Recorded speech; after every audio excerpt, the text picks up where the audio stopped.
তারপরে আবার বলুন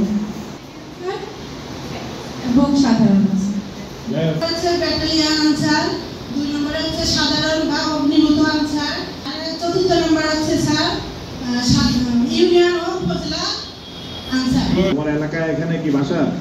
হ্যাঁ স্যার, এখানে আমার হাজবেন্ড জব করে, এখানে আসছে। About this force, what is your perception? এখানে ট্রেনিং করতেছে, ফোর্সের স্ট্রাকচার কি আছে? কারা এরা? হু আর এটা একটা আলাদা এন্টিটি। কি বলছি বুঝা গেছে? চারটা তোমরা ঝুলাও নাই।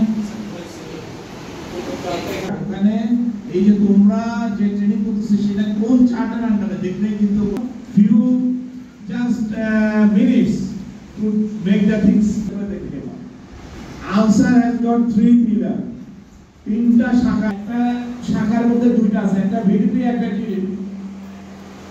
সবাই পদাতিক বাহিনীর হালকা পদাতিক বাহিনীর অনুরূপ যে you can learn anything out of nothing, যে কেউ তোমাকে শেখার লাগবে না, তোমাকে নিজে শিক্ষাটা শুরু হচ্ছে কিন্তু তোমাদেরকে দিয়ে, because you are a selected band. হাত উপর করো তো, যার বয়স 25 এর বেশি কয়জন আছে?